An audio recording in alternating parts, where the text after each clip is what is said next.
Sumainyo ang Panginoon.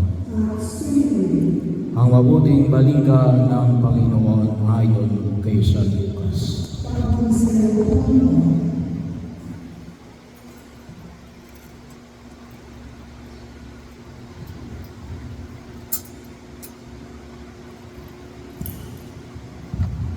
Si Maria ay nagmamadali pumunta sa isang bayan sa kaburulan ng Judea, pagdating sa bahay ni Zacarias.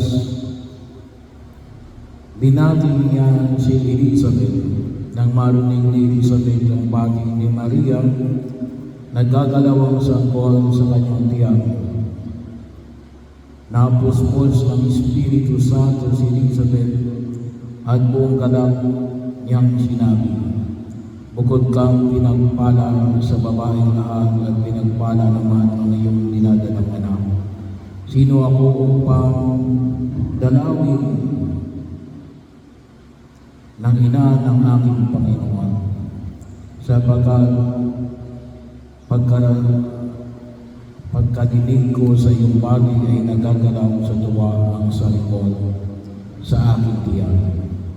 Mapalad ka, sapagkat nananalig kang matutupad ang ipinasasabi sa iyo ng Panginoon."